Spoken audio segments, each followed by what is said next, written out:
Hi whole wheat cup cake எப்படி பண்ணுறதுன்னு பார்க்கலாமா. ஒரு 3 ரூம் டெம்பரேச்சருக்கு எடுத்துக்கோங்க. நல்ல எலக்ட்ரிக் பீட்டர் யூஸ் பண்ணி நல்ல நுர பொங்க அடிச்சுக்கோங்க. இது கூட 150 கிராம் சீனி வந்து நல்லா மிக்சியில் போட்டு அடித்து இதோட சேர்த்து நல்லா பீட் பண்ணிக்கோங்க. இப்போ இதில் 4 டேபிள் ஸ்பூன் எண்ணெய் எடுத்துக்கோங்க. 2 டீஸ்பூன் வெண்ணிலா எசன்ஸ் ஆட் பண்ணிவிட்டு தனியாக வச்சுக்கோங்க வெட் இன்க்ரீடியண்ட்டை. இப்போ இதில் வந்து ட்ரை இன்க்ரீடியண்ட்டுக்கு தனியாக ஒரு பவுல் எடுத்துகிட்டு 160 கிராம் கோதுமை மாவு, அப்புறம் நான் 3 டேபிள் ஸ்பூன் வந்து கொக்கோ பவுடர், 1/2 டீஸ்பூன் வந்து பேக்கிங் சோடா, 1 டீஸ்பூன் வந்து பேக்கிங் பவுடர் ஆட் பண்ணிவிட்டு நல்லா சலிச்சு இந்த வெட் இன்க்ரீடியண்ட்டோட ஆட் பண்ணி நல்லா மிக்ஸ் பண்ணிக்கோங்க. இப்போது இது வந்து கோதுமை மாவில் செஞ்சதுனால கொஞ்சம் திக்காக இருக்கும்.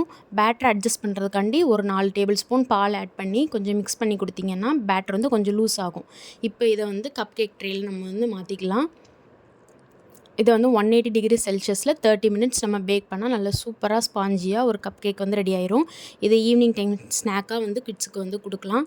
நல்ல பெட்டர் ஆப்ஷனாக இருக்கும். உங்களுக்கு இந்த வீடியோ பிடிச்சதுன்னா திவ்யாஸ் கிச்சன் எய்ட் சேனலை வந்து சப்ஸ்கிரைப் பண்ணுங்கள். For more